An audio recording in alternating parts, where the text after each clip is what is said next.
Yo, what's poppin', fam?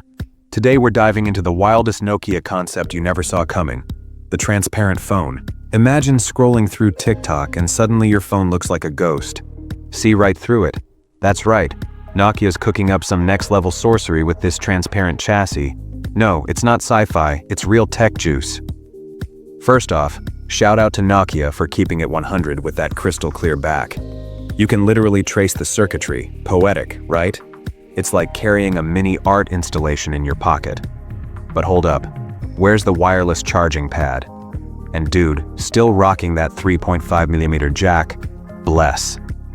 Under the hood, we're expecting a mid-range champ. Think a Snapdragon upgrade over the XR20, plus a camera that doesn't pixelate your selfies into abstract art. Rumor has it there's an extra hardware button too. Customizable shortcuts, baby. Real talk. This vibe reminds me of the Lumia 1020 days, those 41 nanometer beasts that made everyone swoon. Nokia's flexing that heritage of making phones fun again. Poetic justice for our retro-loving souls. So, is the transparent phone a game changer or just a cool party trick? I'm skeptical, but hype's real. Drop your thoughts below. Would you rock a see-through slab? Smash that like button, subscribe for more unfiltered tech reviews, and until next time, stay curious, stay bold,